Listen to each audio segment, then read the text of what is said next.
The Bielski Brothers led the largest Jewish-led rescue operation of Jewish civilians in all of World War II. They saved over 1,200 men, women, and children. Roughly 70% were women, children, and the elderly by hiding them in the forests of western Belarusia, formerly Poland, currently Belarus, from 1942 to 1944, and through killing several hundred Nazi soldiers. Yeah, buddy. More than 20,000 descendants of the survivors the Bielskis helped save are alive today because of the ingenuity, heart, and perseverance of these men and the bravery of those willing to join them. They led numerous attacks against the German forces, sabotaging their war and roundup efforts, killing their soldiers, earning a huge target on their heads in the process. They dodged bullets and grenades, survived in the wild, avoided capture over and over again while being hunted by thousands of armed soldiers.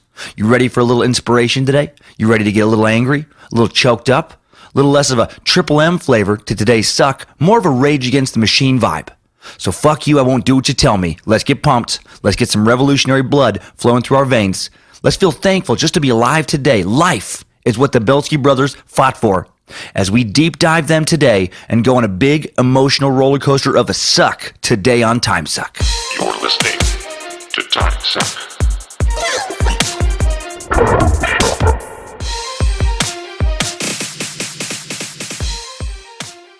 Hey, time suckers. Hey, space lizards.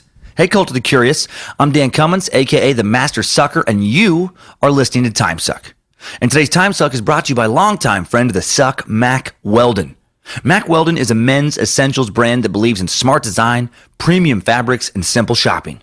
Mack Weldon makes security blankets for your privates. They make sweet, sweet, secure homes for your butt and your cock and balls. Okay? I love their 18-hour jersey boxer briefs. Soft, secure, snug, satisfying. So many S words. And they're so easy to buy. Mack Weldon has a super intuitive, easy to use website to get those boxer briefs, those hoodies, socks, up your sock game, shirts, and so much more delivered fast and easy right to your door. If you don't like your first pair, you can keep them. And they will still refund you. That's who they are. That's how good Mack Weldon is. No questions asked. So go to MackWeldon.com. Get 20% off using the promo code TIMESUCK. All right, suckers. Recording from that same hotel room that the bonus Crowley episode was recorded in Brea, California again. Can't wait to get back to the Suck Dungeon in Coeur d'Alene this next week. Thanks to all of you who came out to Brea over the weekend. So many new awesome gifts for the Suck Dungeon. So excited to put a lot of stuff on the walls. I got to put stuff up from Minneapolis still. Now I got stuff from Brea. It's going to look so sweet. Can't wait to get them all up. Get some pics posted at Timesuck Podcast on Instagram, Facebook, and Twitter so you can see what's happening. Thank you. And I can't wait to see what Cleveland has in store next week. Very excited. Hail Nimrod.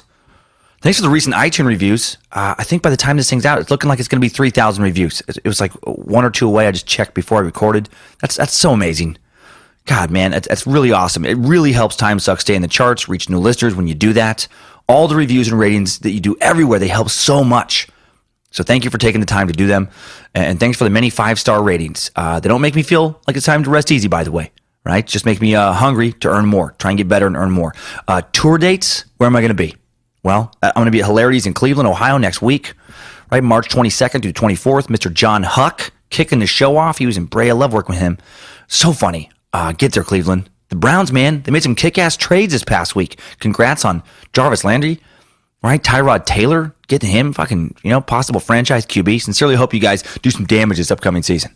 More fun shows coming up fast. Charlotte, North Carolina, April 8th. Atlanta on the 9th. Birmingham on the 10th. Huntsville, Alabama. Come on out, NASA. Let's talk about some flat Earth. This is the Flat Earth Tour happening. That's going to be on the 11th, Nashville on the 12th, Houston on the 13th, Dallas the 14th, San Antonio the 15th, Salt Lake City 20th, 21st. San Francisco, Sacramento, Phoenix coming right up afterwards. Another live Timesuck podcast. Another live Timesuck podcast, Spokane on May 6th. And if you're not familiar with my stand-up, when you're thinking about checking out some dates on the Flat Earth Tour, you can check out, just for a sampling, either my most recent special, Don't Wake the Bear, available to watch on Amazon and elsewhere. It streams for free for Amazon Prime members.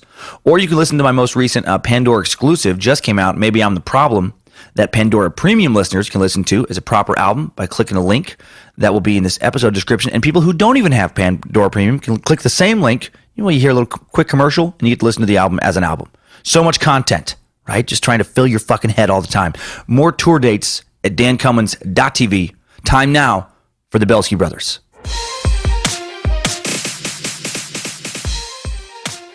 So who were the Bielski Brothers?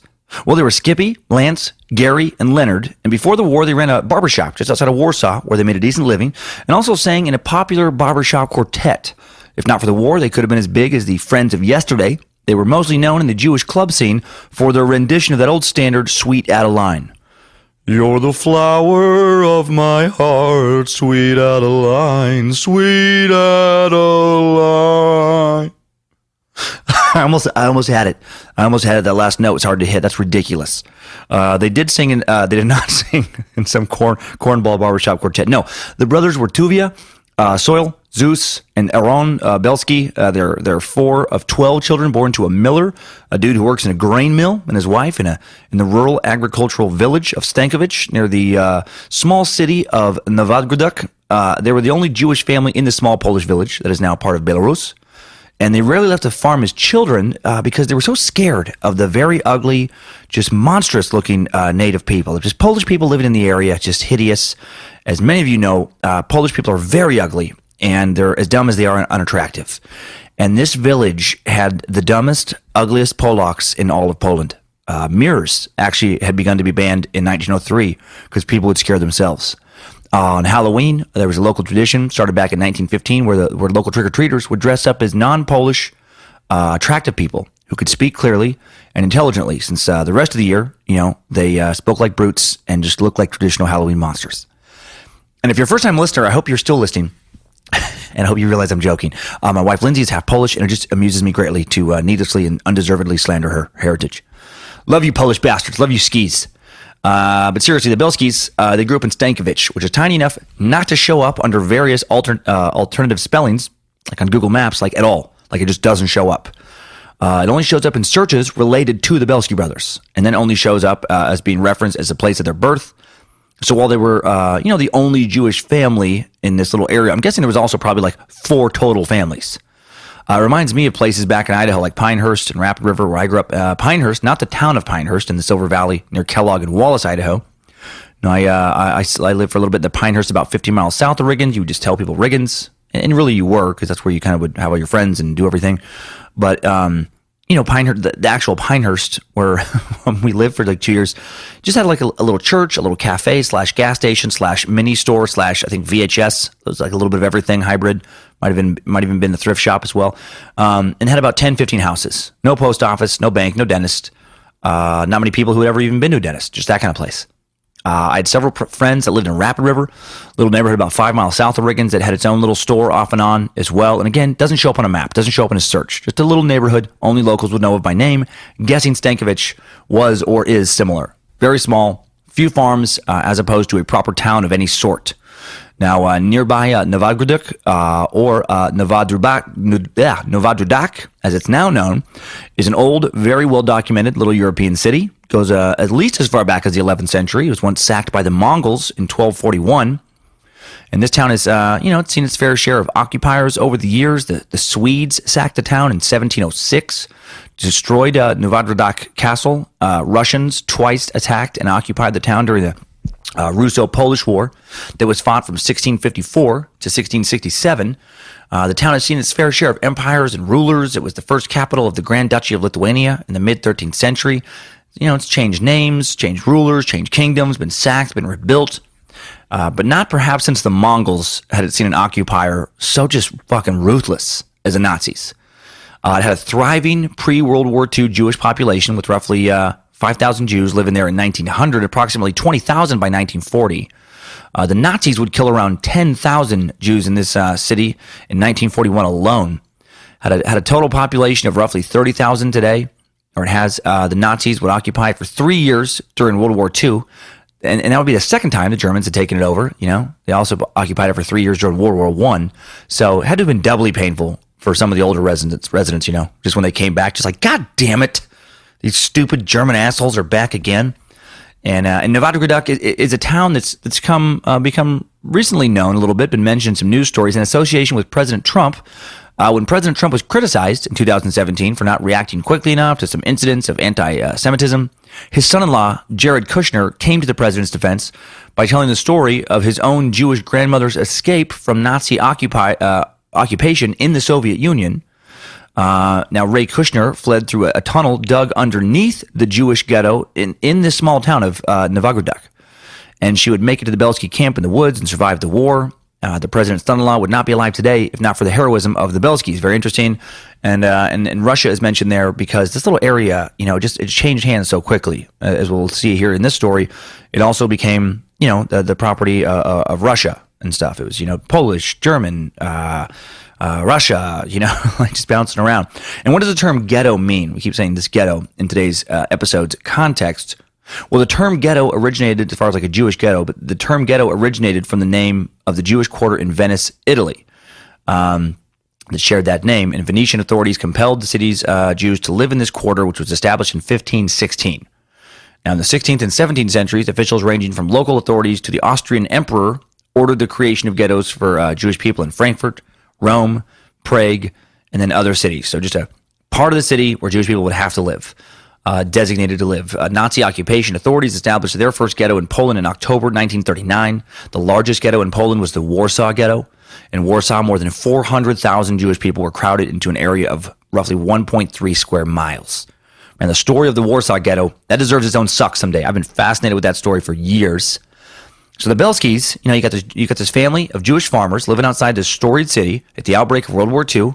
It's an area of no particular, economic note or industrial note. You got farmers, small city full of, little various shops a small city is going to have back then, grocers, cafes, banks, government buildings, tailors, carpenters, etc., etc.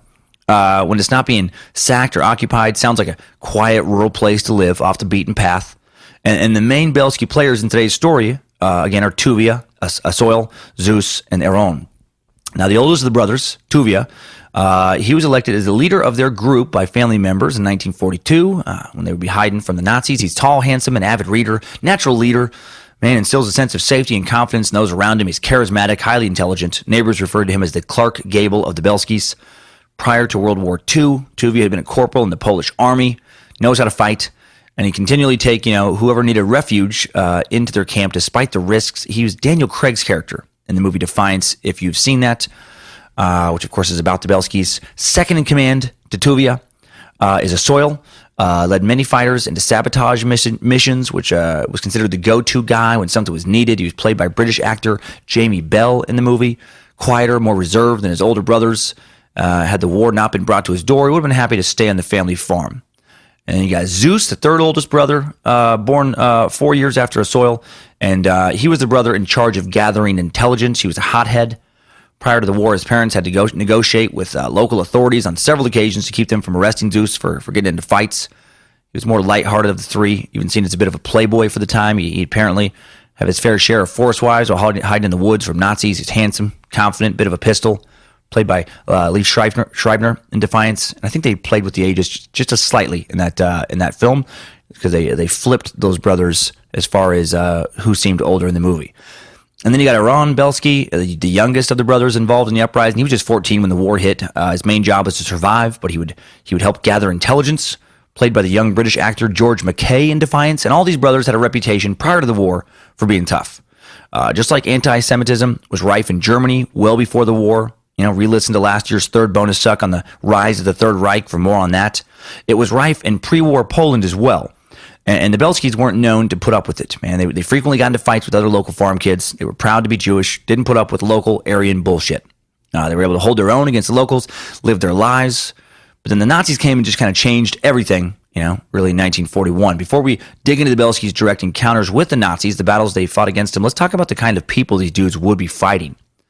A couple tales from or about people, most of whom could have been Timesucks themselves, or could be one day, Timesuck topics. Let's really establish how horrible the enemy the Bielskis fought truly was. Fellow Jewish Polish citizen Gerda Weissman did not fight back, was taken from another Polish city, Bielsko, in 1942 to the Gross Rosen death camp. She'd bounced from one camp to another for the remainder of the war, working in textiles and possessing a valuable skill, or at least a skill the Nazis, found valuable, was the only reason she survived the war. By the end of the war, Gerda Weissman was one of the lucky ones who survived and was liberated. She left the camp the day before her 21st birthday, and she weighed 68 pounds. 68 pounds, 20 years old. Yeah, and she wasn't, 3'2". Of the 2,000 other girls who had recently marched with her, only 120 survived. 120 out of 2,000. She saw girls so frozen from the cold that their toes would literally break off. And they'd have to continue to march on command or be shot. And this is as the Nazis are retreating from Allied forces and just, moving people from camp to camp. Fuck. She'd recently been marched for 6 weeks straight by force on one of these many Nazi death marches to a different camp. She hadn't bathed in 3 years when she was rescued. Her hair had turned white. She was still wearing the ski boots her father had given her shortly before she was taken by the Nazis, insisting they would help her survive, which they did.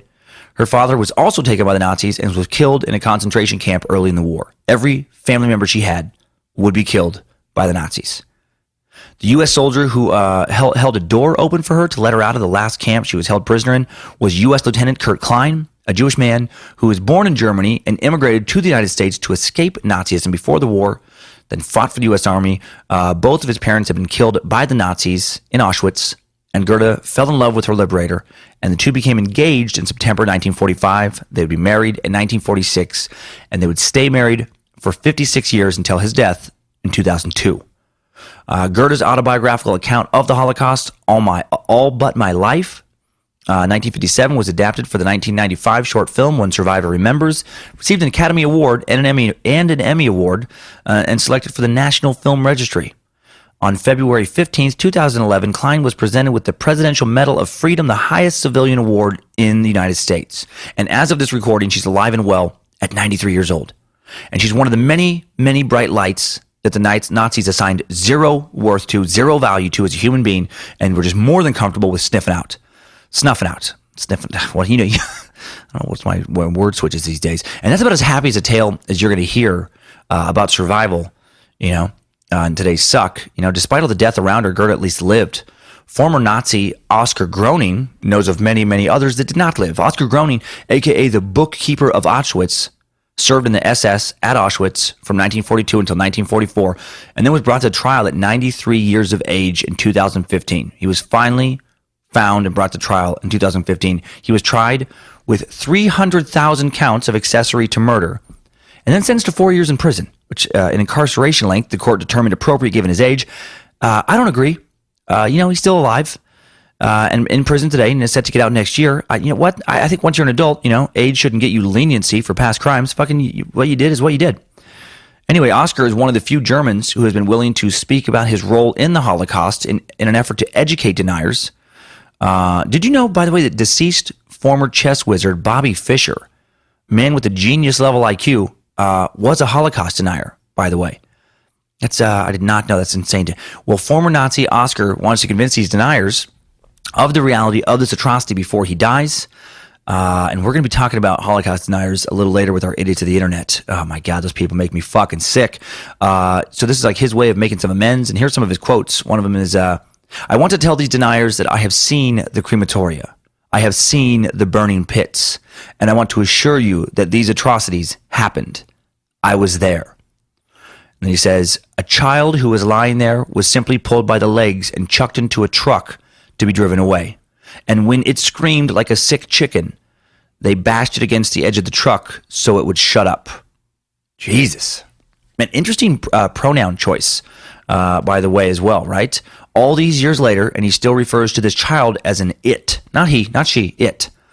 I guess it's a little easier to think about this having happened to an it rather than to a he or a she. Former piece of shit who at least feels enough remorse to confess now. And that at least makes him a much better person than this next example. Ilse Koch, the witch of Buchenwald, was also known as the bitch of Buchenwald, the butcher widow, the beast of Buchenwald. And she was a serious piece of shit, man. She did stuff that would make even Chikatilo cringe. Her actions and reputation have created a terrifying legend that, had you not already heard about other monsters on Timesuck, may seem hard to believe. Ilse was a native German born in Dresden, a bookkeeping clerk who wanted to marry SS Colonel Karl Koch in 1936. Koch, I guess, instead of just Cock, a man who would quickly build his own evil reputation, and her marriage to Koch would give her access to prisoners at the Sachsenhausen camp in Oranienburg, Germany, near Berlin, and then later the Buchenwald camp near Weimar, Germany, where she becomes she becomes sort of a volunteer commandant. She was technically a guest, but that just wasn't enough for her to sit on the sidelines. This sadistic piece of shit was known to ride through camp on her horse, arbitrarily whipping prisoners just for fucking sport. I imagine she had a big smile on her face while she did that. She was just living in just an evil sadist paradise. And whipping was the least of her crimes. Her greater crimes included creating a collection of lampshades, gloves, and books made from the human skin of the 40 prisoners she was rumored to have murdered for those particular uses. God! She was an American, skin wearer, Ed Gein's just fucking dream girl. I imagine Ed was familiar with her work, probably, actually, as he studied Nazi war crimes extensively and was fascinated with the supposed use of human skin. So, Jesus Christ. She was rumored to particularly enjoy tattooed skin. It was also rumored that she made, or at least used, soap made from the fat of prisoners. Shortly after the liberation of the Buchenwald camp, war correspondent Jean Caravan observed that parchment was displayed inside the main gate that was, in actuality, strips of tattooed flesh. A camp doctor and Koch had them collected as part of her fixation, kind of this, and she'd be one of the first prominent Nazis to be tried for war crimes following the war. And a witness at her trial said the following: "All prisoners with tattooing on them were to report to the dispensary. After the prisoners had been examined, the ones with the best and most artistic specimens were killed by injections. The corpses were then turned over to the pathological department, where the desired pieces of tattooed skin were detached from the bodies and treated further." Oh, man, her husband Carl was also, as you would imagine, a complete and total piece of shit. He was such a piece of shit, he was actually killed before the war by fellow Nazis. Before the war ended, excuse me. That's how you know someone's a real scumbag. Like when they're a Nazi who discuss other Nazis with their behavior. He was investigated for corruption, fraud, embezzlement, drunkenness, sexual offenses, and murder, and sentenced to death by firing squad for shaming the SS. I didn't know that was possible. In April of 1945. Well, Elsa was sentenced to life in prison for her war crimes, and then had her sentence reduced to only 4 years. When, some became convinced she was innocent of some of her crimes, but then the sentence was overturned and she was resentenced to life in prison. And then in 1967, she hanged herself while still incarcerated. She had been under the delusion for some time that Jewish prisoners were attempting to harm her in the middle of the night. How fucking great is that? A little bit of karma there, bitch. A little bit of karma came back to her in the end, right? I hope real shadow people were tormenting the fuck out of her in her final days.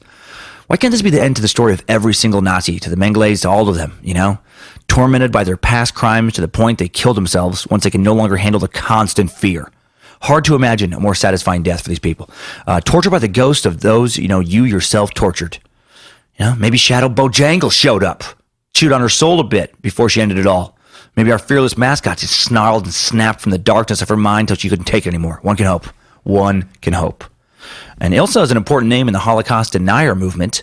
The reason her first life sentence was reduced to 4 years was because no hard evidence was presented in court regarding the items such as the lampshades being made out of actual human skin. In fact, some lampshades were presented that were made out of goat skin.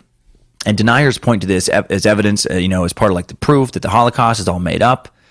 However, numerous witnesses testified at the trials, all of them, as far as all of her trials, that they had witnessed her picking various prisoners based on their skin, and those prisoners were then, never seen alive again, and they'd seen, these skin parchments in the camp. So, not sure exactly where the switcheroo with the goat skin came in, but I don't think, evidence of that exact thing not being presented in court just, makes it look like the whole thing was fake.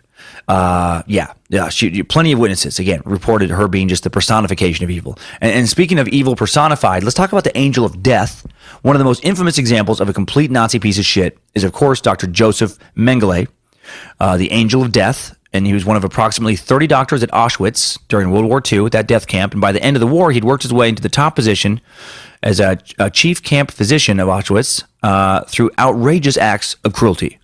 There wasn't anything he wasn't willing to do to a Jewish person to help the Nazi war effort or just to satisfy his own sadistic curiosity.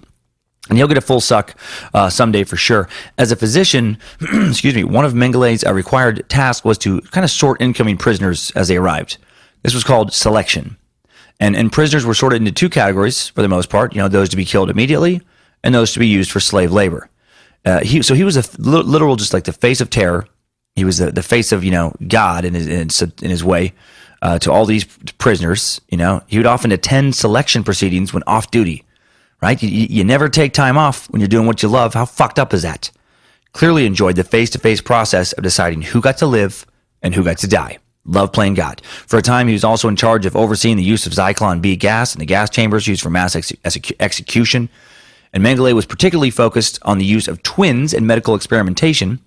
Prior to the war, he had worked under another physician and used twins to study a variety of things. It was ideal to have two people with identical genetic makeup when you wanted to study the effects of a variety of things in relation to environment and heredity. These studies were performed under strict protocol with approved means. He was also intrigued with heterochromia. That's when people are born with two different colored eyes. He was also obsessed with dwarves, people with physical deformities, and much of his research centered around eugenics and the goal of proving the superiority of an Aryan race, which is nonsense in so many ways. But as we learned here on the Suck, like, race is just a social construct, right? I can't emphasize that enough. Trace the shit back far enough, and we're all African. Germans weren't always in Germany. They didn't always look like they do. It's just this constant, state of evolution and changing as historically, as tribes of people moved from one continent to another in different parts of continents and then interbred. It's like, there's never been this fucking ridiculous notion of just, people looking like they look now and the fucking blue eyes and the blonde hair just going straight back into the beginnings of their fucking Aryan, Garden of Eden or some bullshit. It's just nonsense. It's all nonsense. We're just meat sacks. We're all meat sacks. We're all just different shades of the same sack. Which sounds weird when you say that sentence alone. You're just different shades of the same sack. Sounds like nutsack. In a way, we do come from there, so, I guess that's apt. Anyway, Dr. Fuckhead was attempting to learn how to enhance the number of racially desirable twin pregnancies, and his experiments included purposely infecting one twin with the disease to watch comparative health, forced blood transfusions from one twin to another, extracting healthy teeth to study, sewing twins together in an attempt to create conjoined twins and then separating them. Holy shit. Drug experimentation, chloroform injections to the heart, injecting pigmentation into the eyes in an attempt to alter color, unnecessary limb amputation, and so much more.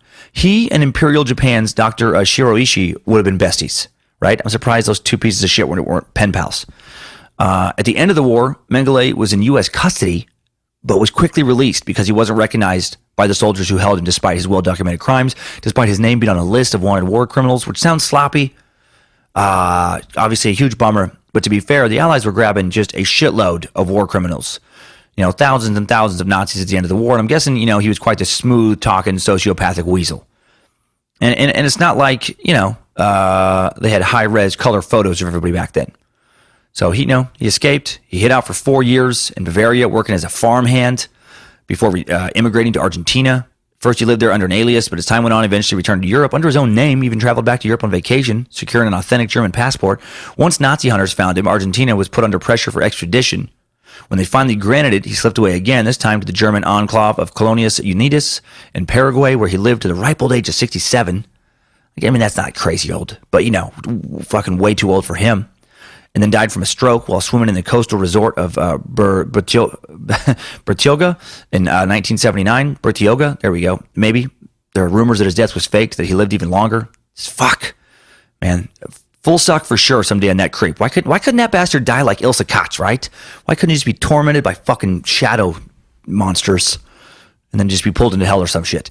Oh, man. So I just wanted to give you a little sampling, a little taste of the types of people that the Bielski Brothers were fighting, all manner of terrible things, being done to Jewish people in the name of winning a war by soldiers, by the German soldiers, and soldiers have done all kinds of things, and throughout, war is inherently just brutal from all different types of countries, but man, the Nazis were especially just fucked up. Also especially good at what they did, which was just killing a preposterous amount of people, which included an insane amount of non-combatants. Right? In World War II, the Nazis would kill at least 1.9 million non-Jewish Polish civilians during the war. And in addition, the Germans murdered at least 3 million Jewish Polish citizens. And then overall, historians agree they killed around 6 million Jewish people in the war. They'd also kill around 7 million Soviet civilians. including 1.3 Soviet Jewish civilians, which are included in that 6 million figure. They'd also take around 3 million Soviet prisoners of war, right, including Ukrainian Nightmare and the butcher of Rostov, Andrei Chikatilo's father. If you recall that piece of shit, which I'm guessing most of you do from Timesuck episode 57, they killed 312,000 Serb civilians from Croatia, Bosnia, Herzegovina. They'd murder up to 250,000 people with disabilities living in various European institutions. They'd butcher about 220,000 of the Roma people, gypsies, just under 2,000 Jehovah's Witnesses. They'd execute at least 70,000 repeat criminal offenders and so-called asocials. They'd kill an undetermined amount of political opponents and resistance activists, hundreds if not thousands, on the grounds of being homosexual. They wreaked fucking havoc on mid-20th century Europe, and perhaps no civilians fought back more effectively than the Bielski Brothers. And before we get into their incredible fight, let's check in with a quick word from today's sponsor. Timesuck is brought to us today by Chikatilo's Wrestling Academy. At Chikatilo's Wrestling Academy, students of all ages, but mostly students younger than 18, are instructed in all manner of Chikatilo wrestling techniques. Now, Chikatilo wrestling is all about drawing power from one's pelvis, limp pelvic thrusts, groin shame shimmies, clenched buttock wiggles, communist cock slaps, all patented Chikatilo wrestling moves designed to confuse and then, of course, come upon your opponent. Use the promo code TIMESUCK at checkout. Get 30% off an 8-week lesson package of lessons between now and Labor Day.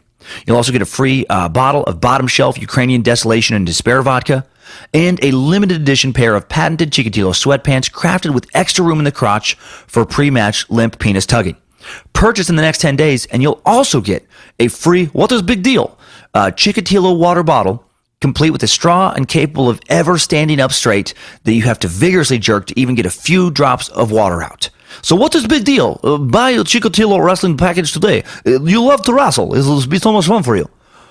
Of course, Timesuck is not brought to you by that. Sorry, shit just got so heavy. I needed to lighten it up a bit for you serious suckers out there.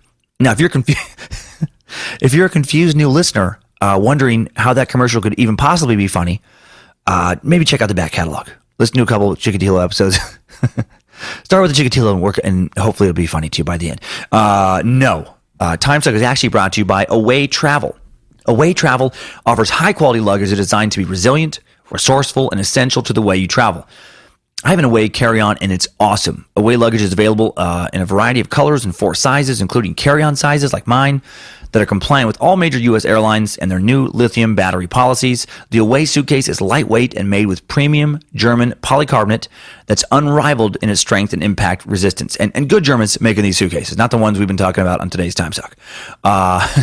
Not to mention, these suitcases feature a TSA-approved combination lock, 4 360-degree spinner wheels, and a patent-pending compression system to help overpackers. I love my Away Travel suitcase, man, and I love the compression system. These little straps that kind of go over this flat rectangle that you pull the straps and it just pushes this little rectangle down onto your clothes and just compacts all your clothing.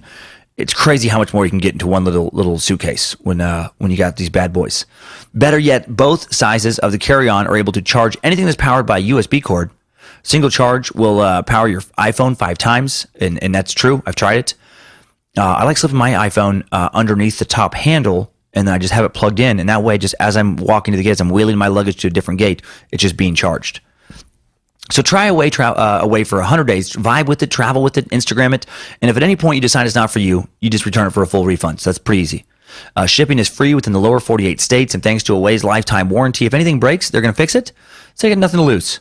So for $20 off a new suitcase, visit awaytravel.com/timesuck. Use the promo code TIMESUCK during checkout.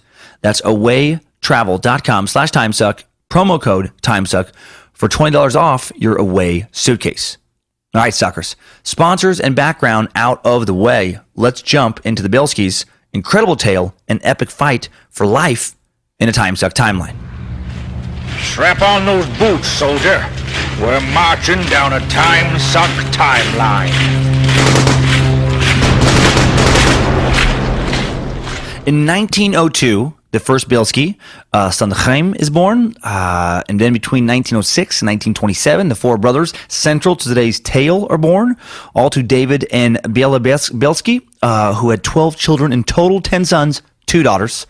They were a family of millers and grocers living in Stankovic, near the small city, as we said before, of Novogradok. And the Bielskis owned a mill, farmed the land, horses, cows, chickens, geese, also helped support the family. The Bielski mill stood at the river's edge. The barn and several sheds were close to the mill, while the living quarters were further away and partly to the side of the rest of the dwellings. The Bielski home consisted of a wooden two-room hut. Yeah, 2 rooms. One room was only big enough to hold a medium-sized bed, and there slept the parents, Bela and David. Each room had a small window, unfurnished clay door. From outside, a door led into the main room that functioned as a kitchen, dining room, living room, bedroom for the other kids. Jesus. To the right of this big room was a large built-in stove that served as a cooking stove, an oven, a heater, a place to rest. During the winter months, the warmth emanating from its stone surface made it a cozy little sleeping place. Next to the stove, a door led to a smaller room and a few wooden beds hugging the remaining walls. The center of this room was dominated by a rectangular table, 2 wooden benches at opposite sides. At the end of the table stood armchairs reserved for each parent. Although the furnishings were sparse, the room was crowded without a free wall devoid of a single luxury item. Man, because of limited space and the number of kids, each bed had to accommodate more than one occupant. Warm weather, the barn would offer additional sleeping space, easing the overcrowding. These casual visitors, though casual visitors now wonder how such a large family can fit into this limited space, the Bielskis gave no thought to this matter. Born, over a 25-year span, some of the children would leave home before the birth of the others. At no point did their hut accommodate the full family of 14. Yeah, but probably had 9 or 10 there, at all times. Tuvia had 2 older brothers, the first being born in 1902. Aaron, the youngest, slipping out in 1927. Man, holy shit. This poor woman.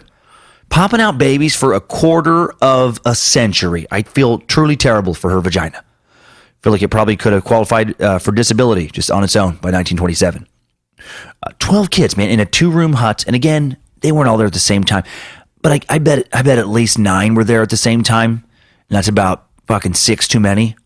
About 5, 6 too many. Man, no thank you. How did they ever find time to make more kids after the first few were born? You'd have to be either quick or real quiet or both. My grandpa Ward, my mom's dad, came from a family like that. I mean, I can't imagine as a parent trying to raise that many kids and provide for all of them. Just reading that makes me so glad that my old sperm tubes are tied off. They're put out to pasture. They're retired. I feel like I don't spend nearly enough time with the 2 kids that I have. I want to spend more time with Kyler and Monroe. I can't imagine, if they were just fucking 2 of 10. And as forgetful as I am, I can't imagine keeping them all straight. I feel like if I had 12 kids, there'd be at least 1 kid that I would just always just forget about. Just, all right, looks like everybody's here. Let's head into town, gang. But Papa, what about Alexander? Alexander? Name sounds familiar. Can't quite place it. He's your son, Papa. Really? I have a son named Alexander? That's wonderful. Wait, is he the little one with the rat tail and the kind of pointy ears? Yeah, he fucking rubs me the wrong way. Daddy Alexander. He kind of weirds me out. Let's leave him. We already got 11 kids. It's already too many. No one's gonna miss him. Let's come on. Let's go. So big Jewish family, early 20th century Poland, living on a crowded farm with nothing but non-Jewish neighbors, many of whom were strongly anti-Semitic. But before the Nazi occupation, the family would hold their own against those people, and get along with the community. People that would give them shit, they'd handle long before the war. The Bielskis, they were known to be tough, man. Take no shit kind of bunch. The more I read about them, the more I just began to love and admire them. Check out this childhood tale. This is fucking awesome. I wish I had a tale like this from my childhood, like for real. This is Zeus recalling, kind of defending the family farm. There was some asshole, some Chuck. For those of you who have already listened to my Feel the Heat secret stand-up album, this huge asshole had some land that bordered the Bielski property. Had a reputation, being nasty and greedy, someone to be avoided at any cost. Each year, this neighbor would mow just a few more inches of the Bielski's meadow and then claim it as his, stealing a little bit of land each summer. Zeus Bielski said, "We grew up among the peasants. We knew them. We knew how to fight. My father was quiet, gentle. Mother was also a friendly person. Father used to say that with fine people, we have to be good and proper, but with bad people, we have to be bad. We would not let others push us around. We were never afraid. That was the kind of family we were." But in this case, David Bielski, dad, did not feel like a fight was in order. He felt that the amount of land lost was so small that it wasn't worth bothering about. And so he advised his son just to ignore the matter. Tuvia. Trivia, that'd be a fucking weird name. No, Tuvia, Zeus, some other brothers, they disagreed. To them, it was a question of principle. So one day, when he was about 15, Tuvia, followed by his younger brothers, came to cut the grass. They were starting to work at the edge, reestablish it along the edge of their property, push a little bit back into this asshole's land, push it back into their land that this guy was taking near this, neighbor's meadow. And when they went to work, Captain Dickhead, he burst out of his hut, screaming at the top of his lungs that they were now on his land and that they were trespassing. And then with a chuckle, Tuvia remembered, he thought that if he screamed, I would get scared. In his hand, he held a scythe. He shouted, I will kill you. But I stood there laughing, which made him more furious. When he came closer, I reached for my scythe, and with it, I hit his. He lost his balance, landed on his back. When he was on the ground, I began to hit him with my hands. 4 local farmhands came to look. They stood there amused, laughing loudly at the man's misfortune. That day, I gave him such a beating that we did not see him for 2 weeks. I was young then, a teenager, but I was big and strong. I was not afraid of the non-Jews and fought hard whenever one of them tried to wrong me. That is so awesome. I love this family. Didn't take shit from anyone. Oh, man, how I would love to beat one of my neighbors so badly that they just didn't come outside for 2 weeks. Oh, man, fucking Chuck. That's one neighbor I have. Oh, that'd be so great. If he just did something, he started screaming at me, and then he went to hit me with something, and I just knocked him down to the ground and then just fucking whomped him. Just for, while other people watched and laughed. Other people from the area, people that are going to see him later and just laugh every time they see him, laugh when he comes out with his black eye, because he was a dumb shit that tried to start something over some nonsense and then got his ass whooped. God, that'd be fucking so good.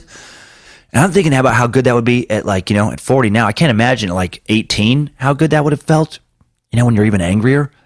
When you get all the hormones raging around and you get even more fired up. I say that, I feel like I probably get more fired up now. I don't know what's wrong with me. I have some weird, whatever regulates your ability to not be fired up and should calm you as you get older. My brain doesn't have that. Anyway. They didn't take shit, man. As I said earlier in the episode, they're living outside of Novogradok, this old town. It's been ruled by a variety of rulers throughout its long history. Town recently, been under siege, occupied numerous times from 1915 to 1918, World War I, under German control, for a bit in 1919, under Polish control, Polish Bolshevik War, fell under the Soviet Red Army in 1920, then 1921, fucking ceded back to Poland.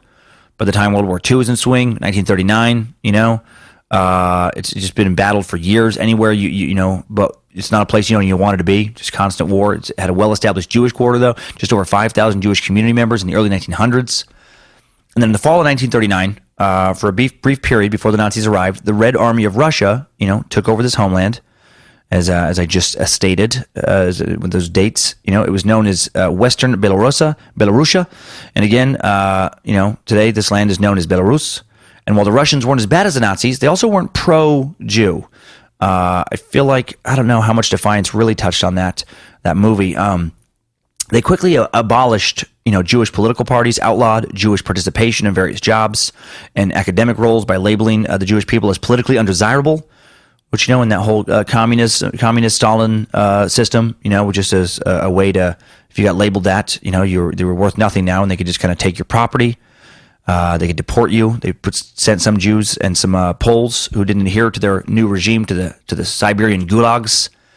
1939, Tuvia and his wife lived in nearby Subotniki and owned a small shop that collected and transported scrap metal to foundries. So this weird little niche business. And then the Russians came and confiscated their business and added them to the politically undesirable list. But I guess at least they weren't being rounded up into camps. Tuvia went into hiding from Russian authorities. His wife, who had soon divorced, stayed in Subotniki to try and wait things out. And then the Germans came in 1941, and shit went from bad to worse. On June 22nd, 1941, the Germans began their march to the Bielskis with Operation Barbarossa, which begins with the Germans invading Belarusia in the Soviet Union. Adolf Hitler launches his armies eastward in a massive invasion of the Soviet Union. 3 great army groups with over 3 million German soldiers, 150 divisions, 3,000 tanks smash across the frontier into Soviet territory. The invasion covers a front from the North Cape to the Black Sea, a distance of about 2,000 miles. And we touched on this in Timesuck 71, the Joseph Stalin suck, Hitler breaking the non-aggression pact he'd had with Stalin. This would end as a military disaster for Hitler to the relief of the world, but not before costing millions of innocent lives and sending the Bielski Brothers into the role of heroes. And in late June of 1941, Zeus, Tuvia, and Asoil are called by the local Polish military to resist the Germans, but the military quickly disbands and they're on their own. The Russians began their retreat eastward. They were caught off guard, again by this attack. They thought they had that non-aggression, treaty, And within days of the initial German attack, they're heading east. And many Jewish people go with them, feeling that life under the Russians, bad as it was, would at least be better than life under the Germans, which was true. 2 of the Bielski children, Estelle and Joshua, would follow them and survive. The rest remained, and David claimed the war would not last forever and that Germany would lose. And he was right. Unfortunately, the war would last long enough to destroy almost his entire family, though. In July of 1941, laws are passed that require Jews to wear stars on the front and back of their clothes by the Nazis, prohibiting them from walking on the sidewalks, along with other various just kind of ridiculous rules. In August 1941, pro-Nazi police come to the Bielski family home seeking information on the brothers, Tuvia, Zeus, and Asoil, who didn't share their father's trust that everything would get better. And they were actively hiding from the Nazis. They were staying in secret at the homes of non-Jewish people, obtaining false IDs, that sort of thing, just kind of constantly on the move.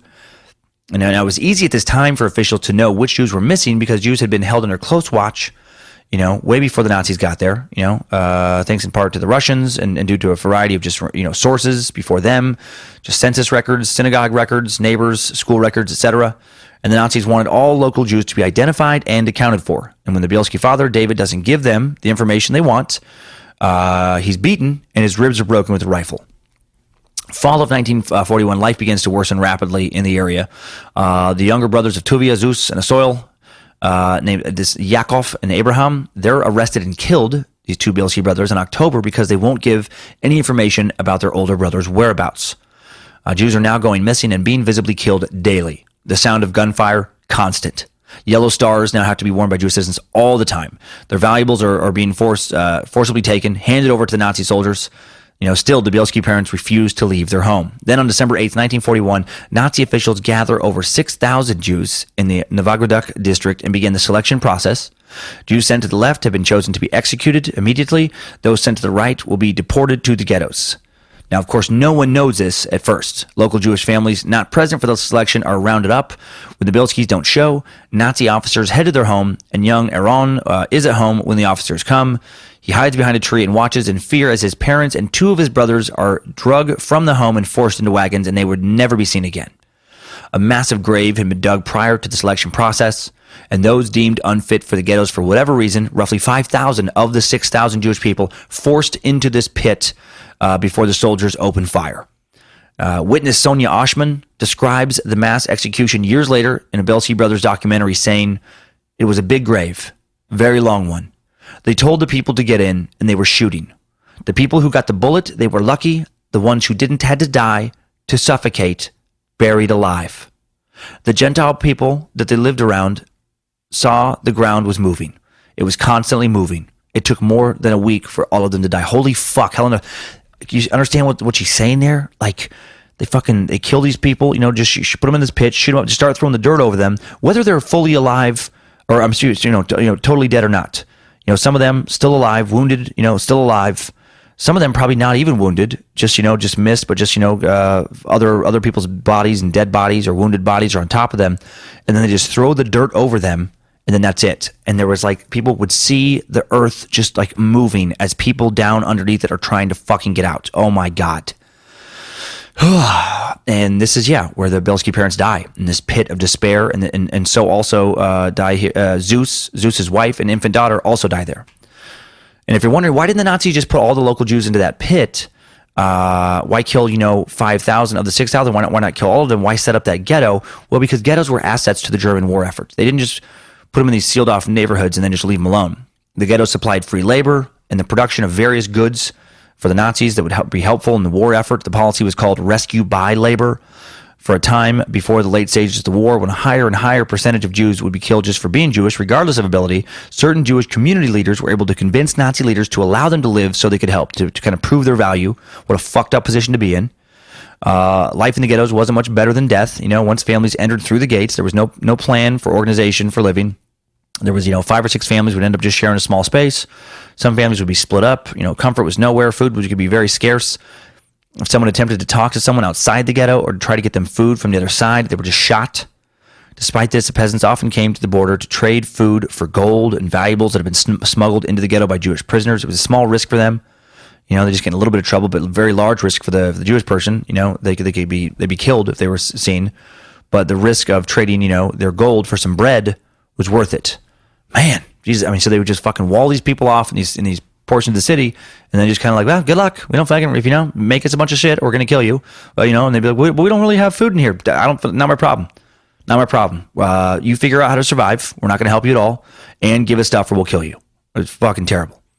After avoiding the ghetto roundup, Zeus and Asoil rescue Aron. He's hiding in the surrounding forest, and that's where they hide. They learn how to survive in the Nalabaki forest, which is about 3,000 square kilometers of wild woods full of swamps, deer, wild birds, bear, and other wildlife. You can actually find YouTube videos of tourists checking out. It's really pretty, but very like swampy, very swampy woods. Tuvia is living in nearby Lida at the time. He'd obtained false peppers. He'd obtained false peppers, you guys. He tried to get real peppers from a produce vendor, and that guy was like, no, you can have these fake peppers, but we're saving the real ones for the Aryans. That's how fucked up all this. No, he obtained false papers and could pass as a Gentile. Hearing about the mass execution, he returns to Stankovic to search for his brothers and searches the forest near his family's farm for his brothers. Zeus and Asoil have set up this small camp, as a base to live in. They learn early on that if you don't want to have to move all the time, you got to be extremely careful as far as your location goes, because in mid-February 1942, a massive mistake was made. It was one of their early camps. A group of men out for supplies found a cow and killed it. As they carried it back to camp, a trail of blood was left. German soldiers happened upon it. Then on arrival, the Germans opened fire. The partisans just kind of fucking scattered in all directions. Some ended up in a clearing where machine gun fire cut them down. The camp was destroyed, and then the survivors had to relocate, 7 miles west, farther into the forest. By March 1942, 9 people had joined Asoil, Zeus, and Aron in the forest. By April, the group was up to 14. Asoil and Zeus taught some members how to shoot. This was done without ammunition, since it was too precious to be wasted on training. One had to be careful about noises as well that would attract attention. The enlarged group followed this established pattern of just, moving around under the cover of darkness. A few men would venture into the village for food. Intimidated by guns, the peasants would hand over whatever provisions they had. The Germans, for the most part, avoided the forest, particularly when it was dark, and the group took advantage of this and did most of their household chores in the evening, including cooking. Their meals were made in a large pot hung from a branch. Fire was built underneath. They'd sleep in tents under a tree. These tents served as, temporary shelters built out of branches, which, covered with all kinds of material. And the tents would offer protection from the cold and the wind, but they, weren't as reliable when it came to rain and snow. No one undressed for the night. It was just warmer and safer to keep your clothes on. So you'd sleep with them on, a habit just, followed by almost everybody. The group's survival depended in part on its ability to move quickly. The peasants, their food suppliers, were poor and therefore unable to feed a large group for an extended time. Not to overburden them, the group would collect food from different farms. Besides, if the natives thought that a group of Jews had settled close to their village, they might be tempted to report them to the authorities. The Germans demanded from the local population the delivery of Jewish fugitives. To assure compliance, in addition to punishments, they offered special rewards. The group's movement was also dictated by chance meetings with civilians. One could never be sure whether these occasional encounters would lead to, being ratted out, and a change of location, would be necessary to decrease the chance of discovery. So, it's fucking not easy, man. They're just fucking zipping around in the woods, setting up a little camp here, a little camp up, there, taking a little bit of stuff here, a little bit of stuff there, just, trying to survive, getting some guns here, some guns there, but, can't hardly shoot them because they don't want to make the noise. And then on May 8th, 1942, another huge mass execution in the Novogradok ghetto takes place. Now, the population of this ghetto had been built back up to roughly 6,000 since the murder of roughly 5,000 Jews 6 months earlier, because they've been being steadily brought in from other nearby cities and rural areas. And then all the ghetto inmates are ordered to assemble in the central section. And once again, the Germans and their collaborators split the Jewish population into 2 groups, and 5,670 ghetto inmates are murdered that day.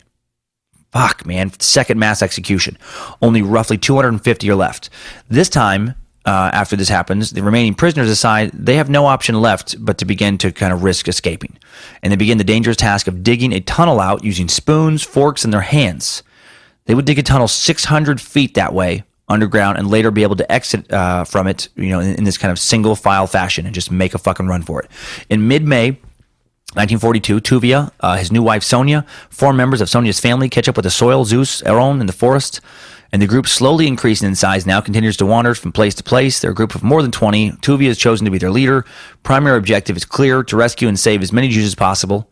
Around this time, prisoners from Novogradok ghetto have heard of the Bielskis, attempt to make contact. By August of 1942, the Bielski group is now known as the Bielski Otriad, Otriad is a Russian for brigade or military detachment. Tuvia became the commander responsible for running the Otriad, formulating its policies, maintaining its security. A soil second in command in charge of day-to-day activities of the unit and the armed men. Zeus appointed head of reconnaissance.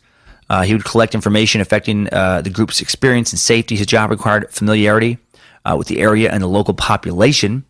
And as commander, Tuvia made it clear that his brothers would respect him. Twice he had Zeus whipped, had him tied to a tree in the center of camp, made an example of him. He had a soil whipped as well. Once, to establish how much control he truly had, he had Zeus whip a soil. Another time he had Zeus whip a soil, and then a soil whipped Aaron, and then Aaron would whip an elderly woman, Ruth, she would then whip a 5-year-old, this kid Rachel. Rachel would then whip a baby. And he had to maintain order. And I know it sounds extreme, but I fucking get it. You know, it's like, not everyone is, built to handle those things. Not everyone is going to understand the need to whip a baby, but I do. I do. In the context of the story, it makes sense when I read that. And Tuvia made it clear that they would deny other Jews inclusion into their group. They're not, excuse me. He would repeat over and over again that it was better to save one Jew than to kill 20 Germans. And this was a position he would never budge from, no matter how tough the circumstances, no matter how much danger. And in order to do that, if a baby had to be whipped, so be it. And the whipping stuff, by the way, is total nonsense. That's total nonsense. I made that up. I had to throw in, again, something. This is so heavy. I had to be ridiculous for at least a second. The only real whipping that was just done was some emotional whipping done by me to you, the listener. No, but the rest of that was true. And so, anywho, the Bielski Otriad, they began sneaking notes and letters into the ghettos of the Novogradok ghetto, and the Lida ghetto, and they're urging others to risk death and escape to join them to fight in the forest. A Gentile peasant farmer, this is like one of my favorite parts of the story, this rare ally named Konstantin Kozlovsky. Now, he aided with this. Now, the penalty for him helping, or an attempted escape, for these people, it was always death. Just anybody, did anything, like if the Jewish people try to get out of the ghetto, penalty, death. You talk to somebody not in the ghetto, death. You try and help a Jewish person escape from any place, death. And Constantine, he had 3 grown sons living with him, and he's not just putting his life at risk for helping, he's putting all their lives at risk. So what a fucking cool dude, man. What a brave son of a bitch this Constantine was. In a way, arguably braver than the Bielskis. I mean, the Bielskis were insanely brave, not taking anything away from them, but they were being hunted. Their hand was forced in a sense, They were going to be hunted whether they helped others or not. Whether they fought back or not, the Nazis were going to try to find them and were going to try to kill them. That was their reality. Constantine, not so much. He could have just kept out of the whole mess and lived his life. He was not inherently in harm's way. His sons were not inherently in harm's way. He chose to put everybody in harm's way, to do the right thing. And that's an incredibly rare thing to do, incredibly courageous. It's so easy to read about stuff like this, I feel like, and think, well, I'd help the Nazis, I'd fucking do it, or I would rather die, than just let the Nazis do what they, just fucking did. Would you?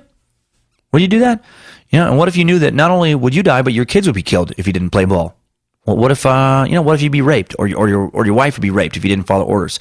Would you really risk the lives of your family to help some strangers because it's the right thing to do? I mean, history has shown us time and time again that most people will not take that risk, which is why it's so goddamn impressive, so noble. Most people always, go along, with whatever the regime is doing, so no harm comes to them, which I get. The fucking desire for self-preservation. Ironically, though, harm does tend to come to people who don't resist. It just takes a little longer. Usually when you're turning a blind eye to some ruthless motherfucker, ravaging your neighbors, it's only a matter of time before they come for you too. But in this case, if you're Aryan and Gentile, they're not going to come for you. You really could just do nothing and be fine. You could pretty much, for sure, just keep on living. Your family could go on living, or you could help people you don't even know, help strangers, and put the lives of everyone you love in grave danger. Man, I get irritated when people get incredulous about like the German people, in like the Nazi era. The Polish Gentiles turning a blind eye to Nazis. How could they do that? Well, because they didn't want to fucking die. That's how. Same reason a lot of soldiers became Nazis. They didn't want to die. I'm sure a fair amount of them thought privately that Hitler was a piece of shit. That he was fucked up, and so was his agenda. But they're not going to talk about that. When they're called into service, join or die. That's a heavy decision. All is such a good reminder, man, not to cave into social pressure to stay quiet about what you think is fucked up in the world. Man, let your voice be heard. Don't let it snowball into what happened in Germany. All right, man, back to today's tale. September 1942. Shortly after making contact with the ghetto The escape tunnel is finished, that little hand-dug sucker, and prisoners begin trickling out of Novogradok, and they find the Bielski Otriad. And one rainy night in that September, whoever hasn't already escaped, they all just make a break for it. Just a couple hundred ghetto prisoners crawl through the tunnel, their hands and knees, to either freedom or death. And a lot don't make it. Many are shot or captured once they reach the other side, but 170 do make it, do find their way to the Bielski Otriad. And now the group is over 300 strong. That's badass, man. The winter of 1943 is hard. 10 members of the group are killed while on a mission to gather food and supplies. Now, the farmer who led to these deaths, who ratted them out, his family later murdered by the Bielskis. Him and his family. Tuvia prepared his men for retribution. They surrounded the farm and killed them all and burnt their shit to the ground. That would be the penalty for ratting out Jews, for killing Jews. And you know what? I fucking like it. Don't let them get away with murder when you can help it, man. Send your message back. Let's get some fucking vengeance. And the Bielskis, they formed an alliance around this time with some Russian soldiers who were hiding out in the forest as well. Now, that's how they got there. The Russians, Stalin, after retreating in 1939, was beginning to send small brigades back into the area of Belarusia/Poland in the winter of 1942-1943. Small Otriads of soldiers would parachute into the area, and they were being sent in to protect local citizens, loyal to Russia, and to begin pushing back into this territory, and so they could, claim it for Mother Russia at the war's end, which they did. And the Bielskis began fighting alongside and in collaboration with these Russians against the Nazis. Zeus would lead fighters in collaboration with Russian partisans to sabotage German trains. The war on rails began. In total, the Bielski partisans traveled over 40 miles, destroying train tracks, effectively cutting off German supply to the front for 51 hours of wartime. This infuriated the Germans, and they put a reward of 100,000 marks on Tuvia's capture, dead or alive. In total, the Otriad would derail 6 echelons of the enemy, bomb 19 bridges, burn down a lumber factory, 8 national German estates, blow up 800 meters of railroad tracks, and kill 261 police officers and Nazis. They also prevented the deportation of more than 1,000 residents to the forced camps in Germany. How incredible, man. All from their little hideout in the woods. Now, in July 1942, the Nazis, July 1943, the Nazi Germans began Operation Hermann in an attempt to liquidate partisan groups in the forest. 20,000, some reports say up to 52,000 German troops sent in to find and destroy Jewish hideouts. The Bielski Otriad has to abandon a new camp they were constructing, where they had some roughly constructed bunkers, the beginnings of a little town in the woods, and they're forced to head deeper now into the woods. They have to cross a large swamp in effort to stay safe.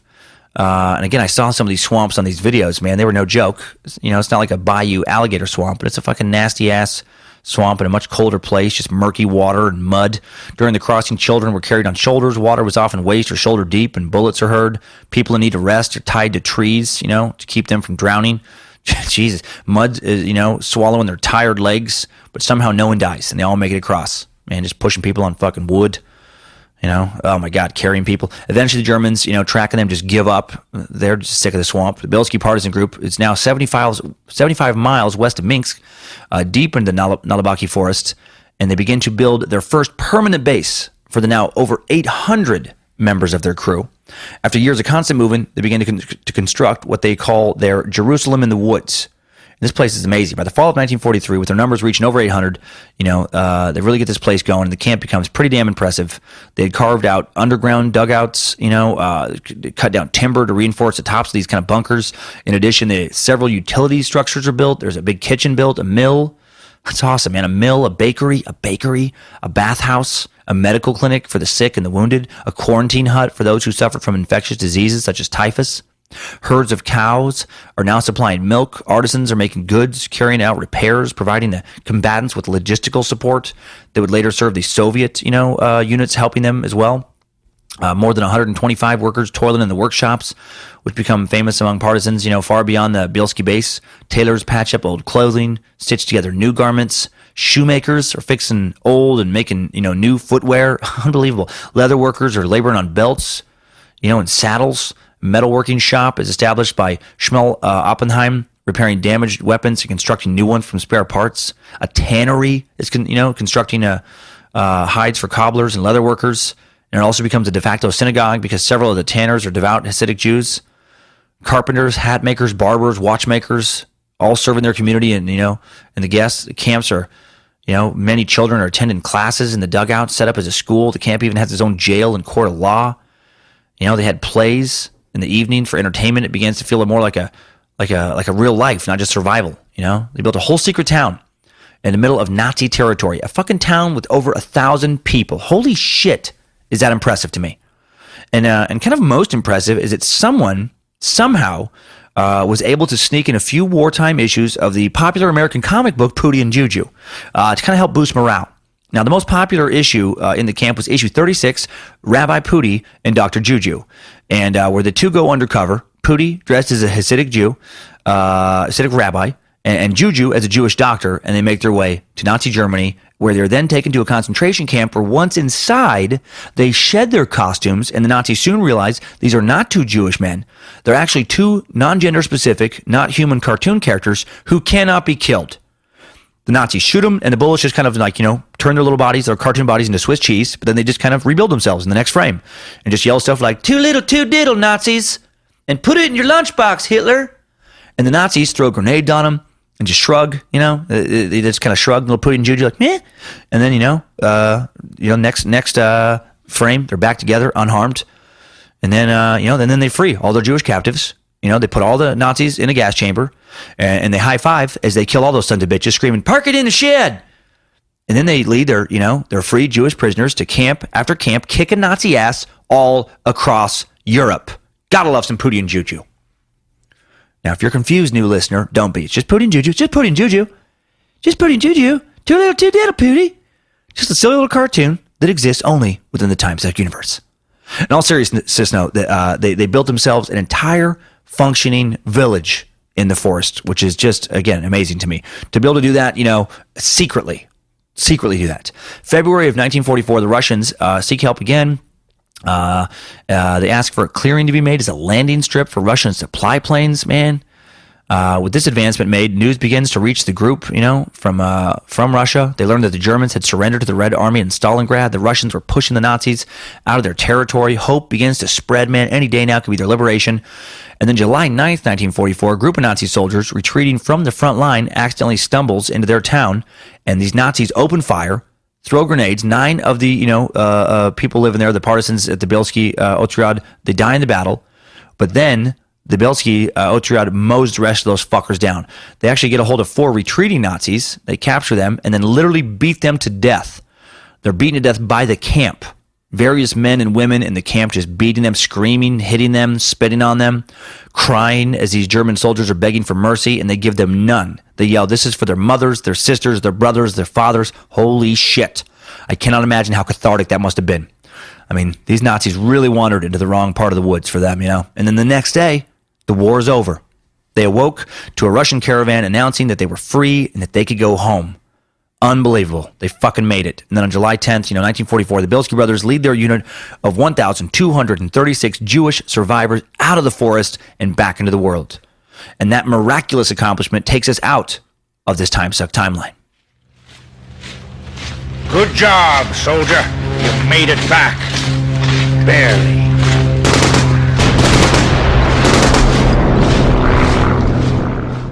Wow. How intense is that? Hiding in the woods. Literally surrounded by Nazis for years, building your own ragtag army to join the Russians and fight the Nazis, going from stealing here and stealing there from local farmers, and doing what you got to do to survive, and then building your own self-sustaining and hidden community, joining up with, Russian fighters and going on raids.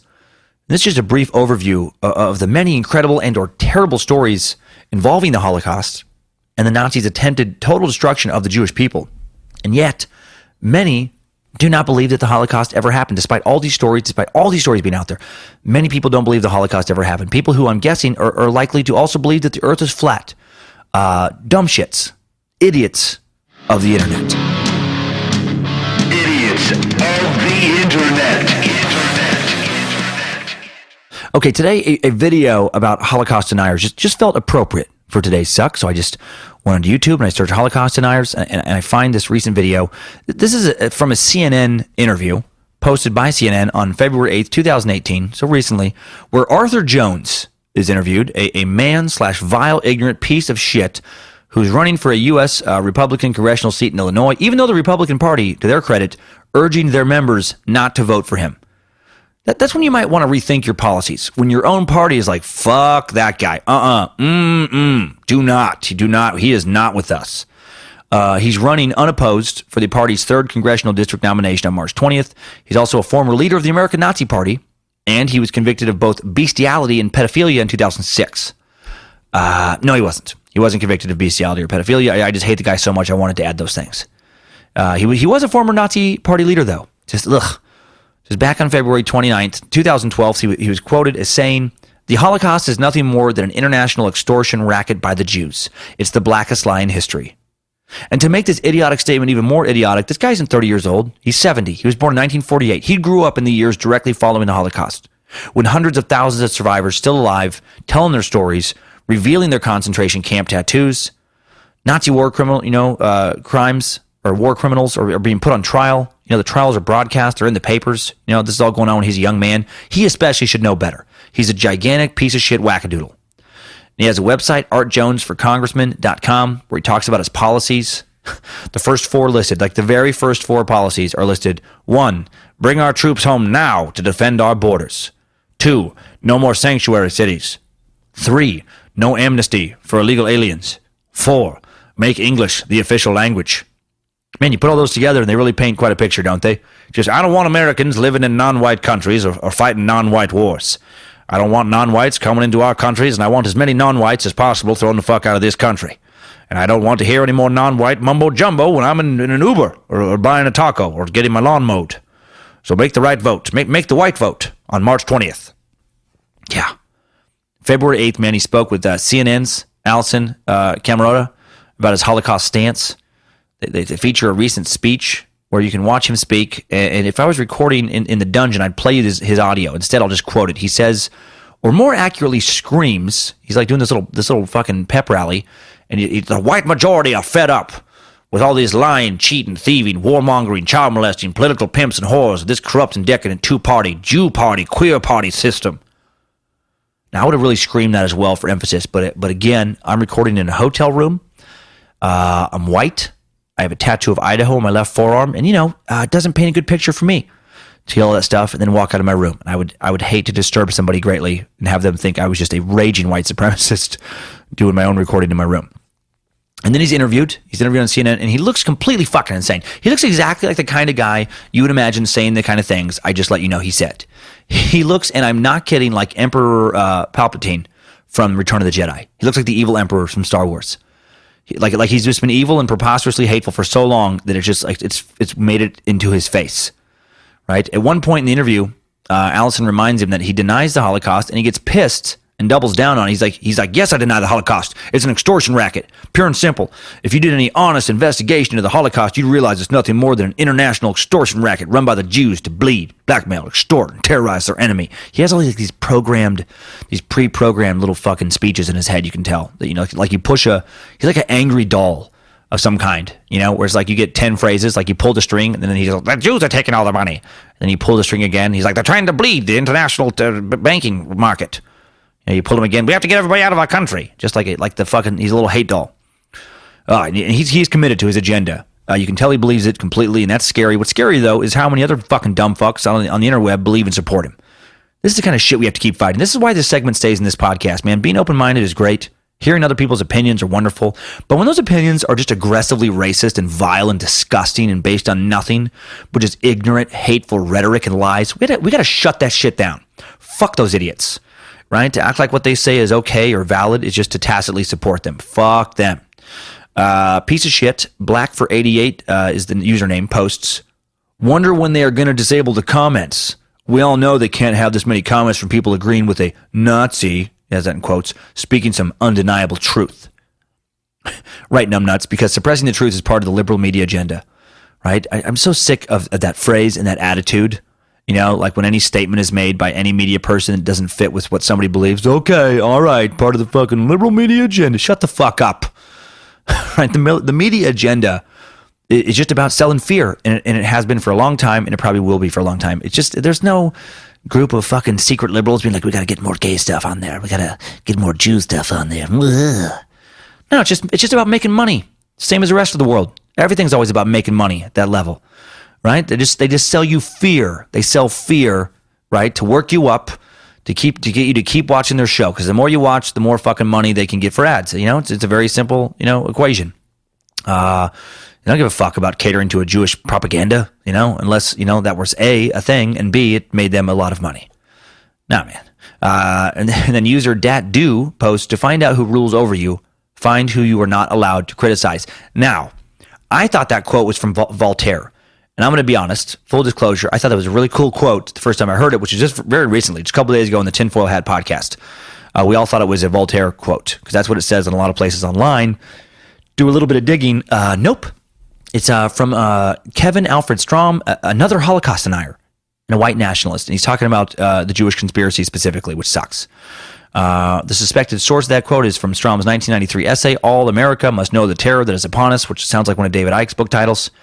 Kevin, by the way, pled guilty to child pornography charge in 2008. Not kidding about that one. He really did get fucking charged with that. So, he's a wackadoodle piece of shit. And the quote, again, does sound cool. And in a different context, I would agree with it. Sounds a little Rage Against the Machine-y, But no. But they're talking about like, oh, you can't criticize, the Jewish people because then they'll fucking destroy you. No, you are allowed to criticize them. But when you criticize all of the Jewish people, like as a collective group, you're being racist. Like, I don't know how people don't understand that. Like, why can't I criticize the Jews? Because there isn't a fucking organization called the Jews. There's various Jewish people doing different things. There's not a secret fucking group. That's a weird association with their culture. Like, they all know each other, right? Which is like, whenever somebody does that, they just prove how ignorant they are. Like when they're mad at like all blacks or all whites, as if there's these secret meetings we all go to. It's like as if like African Americans, have like a fucking secret code, and then they go meet in a bunker and they talk about how they're going to get rid of Whitey and they're going to fucking stir shit up for Whitey. Or like white people do the same thing, like I get to tap my shoulder, when I'm at a Starbucks, when it's just a bunch of white people in a Starbucks, like, all right, let's go downstairs. Let's talk about everything. Let's talk about suppressing everyone else for a second. Idiots. Oh my God. User Dog Hall posts, she's the ignorant one, referring to the interviewer. All that college and still has no brains to think for herself. Fuck. Aptly named racist Kevin White posts, I wanted to donate money to fund Arthur Jones' campaign for Congress of the state of Illinois, but apparently the only way to donate to contribute to his campaign is to pay through PayPal, which is owned by a Jewish merchant, March Levchin. When I attempted to donate to his campaign through JewPal, I received a prompt indicating that the recipient is currently unable to receive money. Does anyone know how to circumvent the Jewish-controlled system so we can contribute to his campaign? These fucking complete idiots. I love that. I love that this guy just thinks that, like, because a Jewish person happens to own this particular business, it's part of, like, this system of control, right? How do we get around this Jewish system? They're everywhere. They're controlling everything. This guy is, I don't know Kevin White. I've never met Kevin White. I am absolutely certain he is the dumbest of fucks. Just a real piece of shit. Just a real horrible person to hang out with, man. I'm sure he's just a real joy to be around, just that fucking attitude, of just the Jews control everything, There's no way, Rodney Bobby, I ain't buying no Jew Ford. I ain't taking no Jew bus. Not getting me in a Juber, in an Uber neither. Well, then how are we getting to the Toby Keith concert, Ricky Randy? We're walking, Rodney Bobby. On the side of the damn road? Hell no, I ain't walking on no Jew's asphalt. I ain't walking on no Jew walk. We're going through the woods on our own two Aryan legs. We'll swing through the trees in our Aryan arms if we see any Jew prints below. Like, what a weird mental space just to live in, where you're just constantly afraid of just nonsense. And the support for this asshole politician just goes on and on in this thread. Like, most of the people in this thread are complete support of this guy. Finally, user Martin Heizina roasts all of these anti-Semites with a one-sentence jab that sums up the true motivation behind their hate. I love this sentence. He just says, envy is the root of anti-Semitism. And maybe this is a famous quote that I'm just unaware of, and it's not from him, but I love it, man. Touche, well put. Exactly. Envy is the root of anti-Semitism, which is so true. It's so true, because they're always irritated with these people, in power, and they want to associate like racial, connections are the only reason they're in power, or maybe they're fucking a better human being than you. Maybe that. But that's a much tougher pill to swallow, right? Maybe they don't come from generations of fucking white trash, right? Of like lazy trailer trash, just from multi fucking generations, and their family has been working hard for generations, and that's why. And I say that as somebody who grew up in a trailer for a while, but it's like, to me, it's just like, it's so obvious where it's like, like, why wasn't I born into privilege? Well, because no one in my family had went to college. And they were great people and worked hard, but they didn't have good jobs. They didn't have high paying jobs. So of course I'm not going to be born into wealth. No one was holding us down. No one was like, no, the Cummins will not ever go to college. No, they will not. They will scatter from state to state. They will work mainly as laborers. No one was fucking making that happen, making that designation for our family. Just the way shit worked out, I don't see this like, the Jews are the reason that I didn't get into Stanford or Harvard. No, the poverty is why I didn't get together. Not taking school seriously enough in high school was also another reason I didn't get to go. Oh. And then after this guy posts, envy is the root of anti-Semitism, about 30 other users just shit on him with posts equivalent of, no, Martin, Jews are the Antichrist. Simple as that. That's one of the quotes. And again, this is why we did today's episode. There is a dangerous amount of ignorance out there, right? The Holocaust or its equivalent could easily happen again. I mean, it's like, I read this historical stuff and I'm like, man, people are dumb. And then I fucking read about flat earth and I'm like, man, people are still fucking dumb and angry and opinionated. God, man, this shit can happen again, man. Maybe with the Jews again, maybe some other race, maybe to your race, whatever it happens to be. So don't join these people's ranks, man. Do not listen to Darth Vader. Do not give yourself to the dark side. Do not give in to these idiots of the internet. Of the internet. Wow. All right. Well, the Bielskis, man, not idiots. They were amazing, amazing people, man. Fighting the Nazis during the Holocaust, that for sure happened. Not only did they save over 1,200 members of their group, they also did stuff like have known Nazi informers assassinated in the area. Like when they would find out somebody was ratting out other Jewish people, they would have that person killed to prevent those informers from handing over other Jewish people hiding in places they didn't even know about. So who knows how many people they really saved? They raided the homes of Nazi sympathizers, to build themselves an arsenal of guns. And they did all of that when they should have just been grieving the loss of their parents, their siblings, their kids, their wives. And then what happened to them after the war? Where are they now? Well, after the war, Tuvia and his wife, Lilka Tikhtin, who also survived the war, went to Israel via Romania, ultimately immigrated to the United States in 1956. They joined another Bielski brother who didn't fight with them but survived the war, older brother Walter, who had moved to New York before the war started. Tuvia and Zeus ran a small trucking firm in New York City for 30 years. He and Lilka remained married for the remainder of their lives, had 3 kids, sons Michael and Robert, daughter Ruth, 10 grandkids. Granddaughter Sharon Rennert made a documentary about her family called In Our Hands, The Legacy of the Bielski Partisans. When Tuvia died in 1987 at the age of 81, he was initially buried on Long Island. 1 year after his death, his remains were exhumed, taken to Jerusalem, where he was given a state funeral with full military honors in 1988. After the war, Zeus initially moved to Israel with Tuvia and Ilka and his own wife. He met at the Bielski camp, Sonia. He died of cardiac arrest in Brooklyn at age 82. 1995, he survived by his wife Sonia, sons David, Jay, Zvi, and 6 grandchildren. Jay served in the Israel Defense Force as a volunteer during the 1973 war. Zvi served with the Israeli paratroopers during the Lebanon incursion. Matthew and Alon, Jay's son, served in Special Forces unit within the elite Israeli paratroopers. Asoil, after the Soviet occupation of the area and their freedom, Asoil joined the Soviet Red Army, and 6 months later, he was killed, fighting the Nazis in the Battle of Königsberg, 1945. He never lived to see his daughter, Celia, whom he had fathered with Shaha, a woman he had met at the Bielski camp, who he married before heading out to fight again. Aaron Bielski, now known as Aaron Bell, is still alive. He's 90 years old, living in Palm Beach, man, still fucking kicking it. Down in Florida, he's got his shorts pulled up too high, got some orthopedic shoes on, and he's fucking loving it. Actually, he looks really good, man. You can find recent pictures. He's looking great. He worked for his brothers Tuvia and Zeus in New York for a time in their trucking business. He and his first wife Judith had 3 kids, 12 grandkids. Then he remarried. And I'm guessing if he knows anything about Illinois Holocaust denier Arthur Jones, he hates that guy's fucking guts and would like to do to him what he did to the Nazis. All right. Now it is time for Top 5 Takeaways. Timesuck Top 5 Takeaways. Number one, more than 20,000 descendants of the survivors of the Bielskis helped save are alive today, including Trump son-in-law Jared Kushner.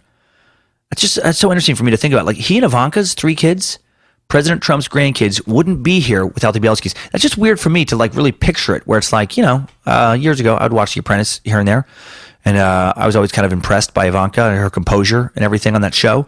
And it's just interesting to me that like her children they would not be here. She would not have the kids she has if it wasn't for the Bielskis. Incredible. The 2008 Daniel Craig film Defiance, based on the Bielski Brothers, and I got to say, damn good movie. I got to finally watch that. I missed it somehow. Use this as a good excuse to watch it. The Bielskis oversaw the building of a hidden town. Number 3. The Bielskis oversaw the building of a hidden town in the woods where over 1,200 Jewish men, women, and children were not only hiding but working, dancing, sleeping in actual walled-in structures, even falling in love, man, while the war raged around them. Number 4, Illinois politician Arthur Jones is a disgusting piece of shit. And number 5, new info, that I hadn't talked about already in this episode. When Defiance hit theaters, there was controversy regarding the film.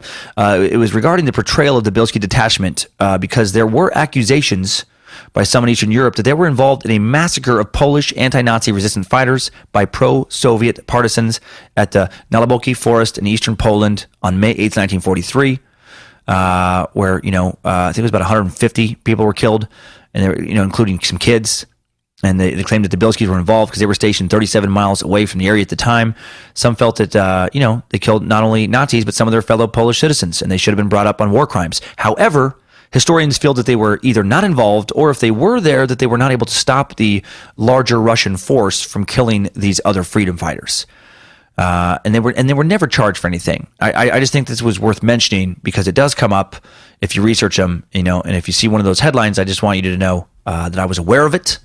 Yes, and there were those rumors, but they seem to be pretty unfounded. Timesuck Top 5 Takeaways. All right, the Bielski Brothers have been sucked. Sucked dry. Sucked so good. Sucked so good. Some solid brothers sucking done here today. That's not a weird thing at all to say out loud. Sorry if I wasn't as bombastic as I am normally. It's like the small town Idaho in me does not allow myself to perform the same way in a hotel room as I would in the Suck Dungeon because I feel guilty, especially I'm doing this early. I'm doing this morning, recording it day of, and I don't want to be the rude guest screaming and waking up other people. Now go out there and grab some tickets to my Flat Earth tour where you can come see me in a comedy club and I will fucking say anything I want as loud as I want. All right, I'll be at Hilarities in Cleveland, Ohio next weekend, March 22th through 24th. Get it? It's going to be so much fun. I love that club. So many more shows at dancummins.tv. Check out those dates. Snatch up some ticks. Get some ticks. Get some ticks, you dicks. Thanks to Harmony Velicamp, Jesse Dobner, the entire Timesuck team. Special thanks to Bojangles research team member, my sister Donna Hale, for coming up with today's topic, kicking off the research. Happy to have her doing some more episodes. And happy to have this topic now as part of the Suck lore. And thanks for all the reviews and spreading the Suck, man. Thanks for posting on social media, referencing the Timesuck on Reddit. I found out, you'll see here in one of the Timesuck updates today that somebody found out about the show all the way over in Iceland due to due to JJ Redick. JJ Redick, fucking NBA player, is talking a lot about Timesuck. No, they found it out because of Reddit. Every review helps, man. Next Monday's episode, back in the Suck Dungeon to record it. I'll hopefully have more than 3 hours sleep for that one. It's been a long week. It's a good week this week. And now my wife is fucking in the office. I'm in the office. We're getting organized. Can't wait. Gonna make the show even better. But yeah, this next topic, second Space Lizard vote winner, Chernobyl. We're going nuclear. And I probably said that wrong. That word, I'm so anxious about that word now because of all my mistakes. But again, remember, there is alternate pronunciation. So whichever way I'm doing it is correct to somebody. So you don't go nuclear over my pronunciation of nuclear, all right? Nuclear. I know that's how everybody wants to say it. My brain, it's something about an accent. My mouth doesn't want to say however you're supposed to say it, academically. I'll put it in my head as much as possible and just fucking get over it. It's going to be a lot of interesting content. We're going back to Russia. We just can't seem to stay out of Eastern Europe for very long for some reason. Not sure what the hell that's about. Guessing Chikatilo may show up in his homeland. What's this big deal? It's just I radioactive Chikatilo now. Guessing we're going to learn a lot about how radiation works, if it's safe to be around Chernobyl or not today. nuclear reactor, melted down back in 86. People are still speculating today about how much damage has been caused because of it. Do a bunch of animals now have multiple heads? Is there frogs out there with 4 heads that sing in barbershop quartets? Sweet Clementine. I don't know how many superheroes have been created there. Toxic waste apparently makes superheroes. I know that from some comic books. We're going to find out next week. We're going to find out so much. And let's find out what you suckers have been up to this past week with some Timesucker updates. Updates? Get your Timesucker updates. Okay, this first update seemed pertinent to this week's Suck. Comes in from Sucker Ben, and Ben writes, Dear Sucklord Dan, I've been listening to your comedy albums for a few years now. I'm actually listening to one of your podcasts while typing this. Yes, feel the suck. Feel it. I just listened to your comments on Black Lives and how you see them as a justified group. While I agree with other movements for the black community, the Black Lives Matters movement themselves has been labeled as a terrorist organization by the FBI for its destruction of black communities in large cities. And this is in reference to the KKK Timesuck.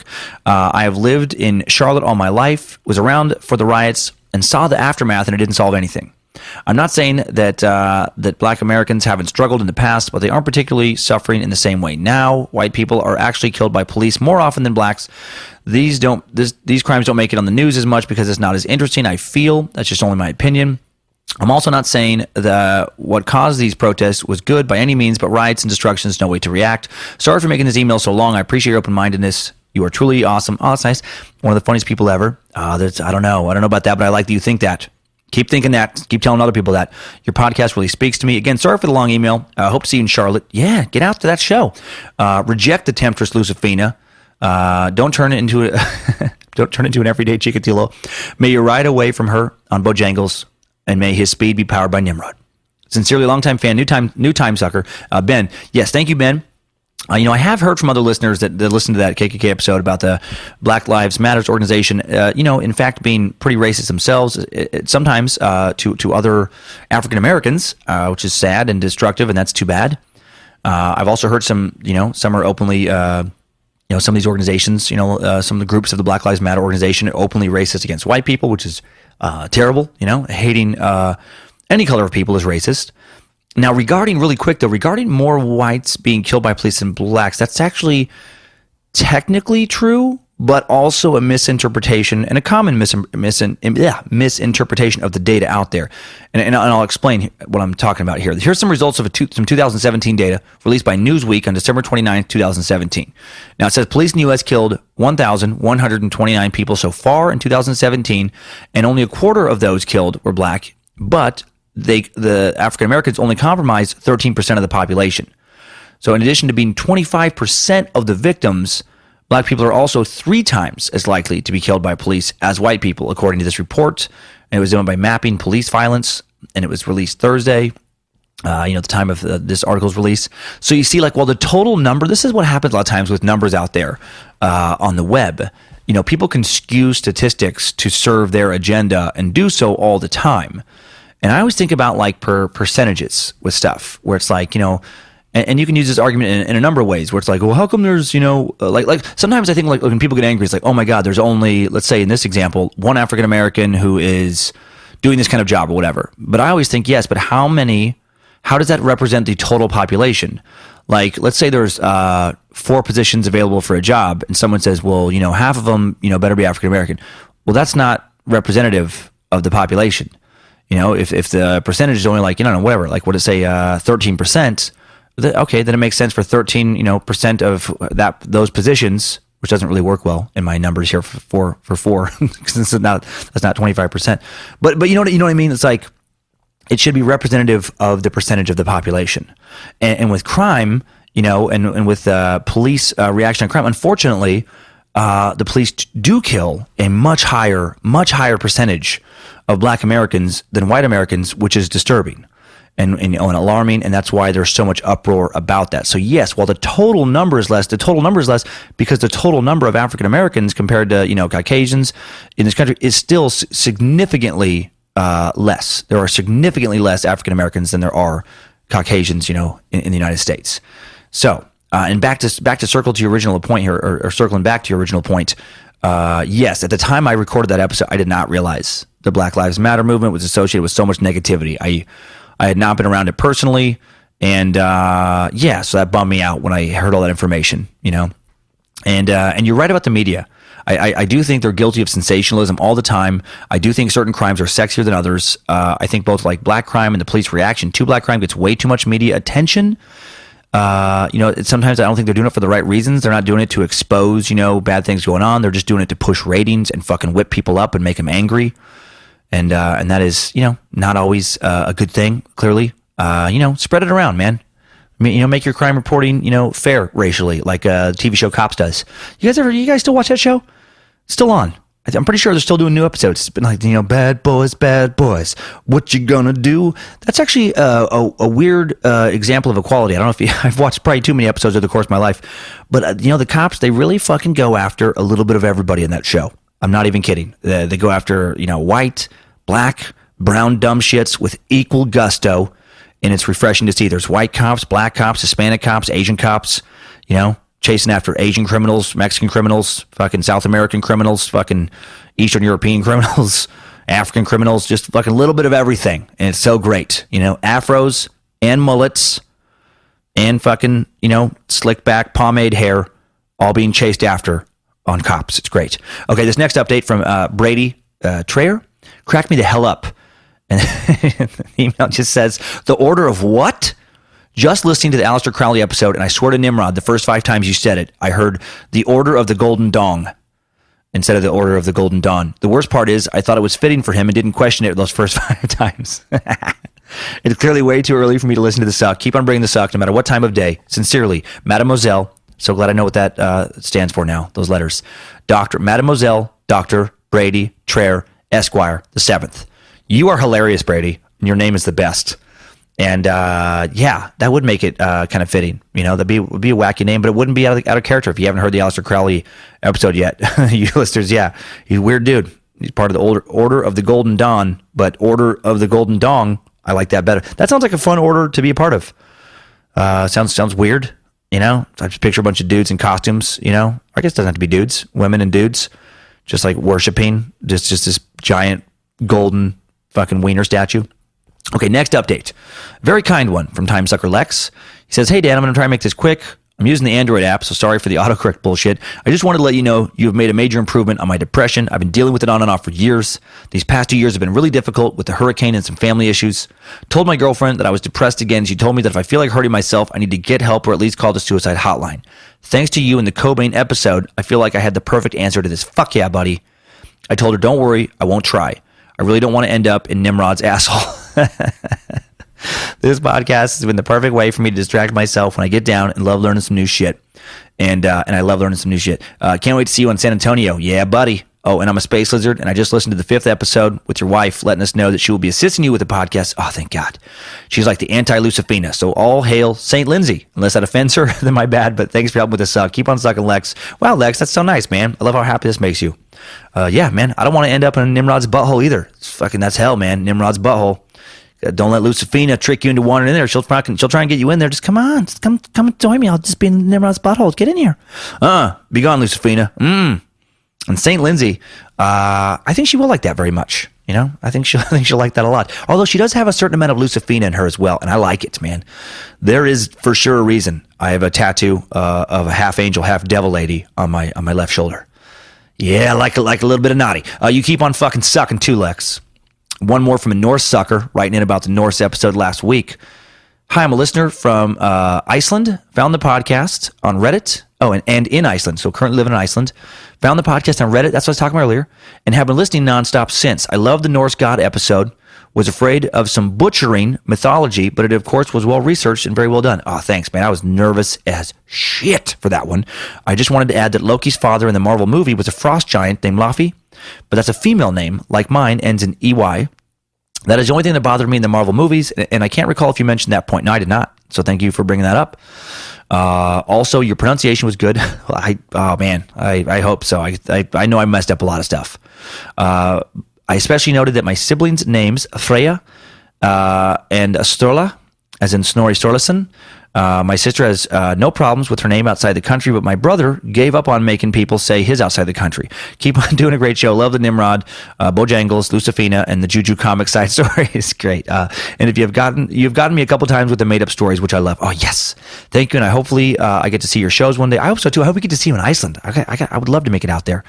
And then, by the way, after all those kind words about pronunciation, I read your name and I'm like, oh shit. I hope I'm going to get this right. Valet. I hope it's Valet. And then Jogelstature. Is that right? Valet Jogelstature? I feel like I have to say it with an accent again. I found an Icelandic author that shares your surname of Jogelstature. And again, it's tricky to get my tongue to cooperate, but I think that's got to be close, right? Man, love listening, or I love that you're listening in Iceland. Man, I really want to go there someday. Really, really, really want to go there. Got to make it to Snorri Sturluson's old stomping grounds. Got to track me down a fucking spider horse to ride. You know, maybe race a goat-drawn chariot. Thanks for listening, Valley. Spread the word over there so I can do an Iceland show. Would love to get out to Reykjavik. Next time, suckers. I needed that. We all did. Well, that was all, for today. Time sucker gals and guys and Icelandic listeners. Don't deny the Holocaust. And do be sure to grab your discount at Chikatilo's Wrestling Academy. What's this big deal? Get that discount. Get those fucking wrestling lessons. Keep supporting our sponsors and keep on sucking.